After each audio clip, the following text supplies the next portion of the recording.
अगर आप बॉलीवुड फिल्में देखते हैं तो क्या आप जानते हैं कि बॉलीवुड का खलनायक कहे जाने वाले संजय दत्त के साथ चमत्कार हुआ है।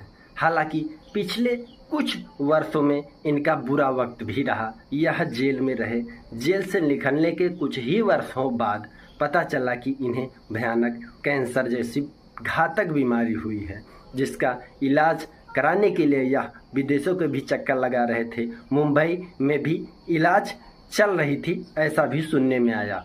परंतु इसके कुछ ही दिनों बाद इन्हें पता चलता है कि एक ऐसा बाबा जो कि चमत्कारी बाबा हैं, उस समय यह बाबा काफ़ी पॉपुलर चल रहे थे, क्योंकि उस समय इन बाबा के बारे में तरह तरह की बातें कही जाती थी। तरह तरह की बातें मीडिया के माध्यम से, सोशल मीडिया के माध्यम से फैल रही थी कि बाबा ने चमत्कार दिखाया। देश विदेश से लोग जुड़ रहे थे।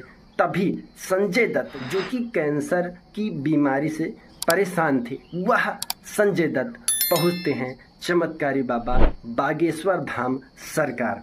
दोस्तों, बागेश्वर धाम पहुंचने के कुछ ही दिनों बाद देखा जाता है कि लगातार 1-2 बार या 3 बार संजय दत्त बागेश्वर धाम पहुंचते हैं और उसके कुछ दिनों बाद यह खबर फैलकर सामने आती है कि संजय दत्त अब बिल्कुल स्वस्थ हैं। आपको क्या लगता है कि संजय दत्त को ठीक करने में मेडिकल साइंस का चमत्कार है या बागेश्वर धाम सरकार का?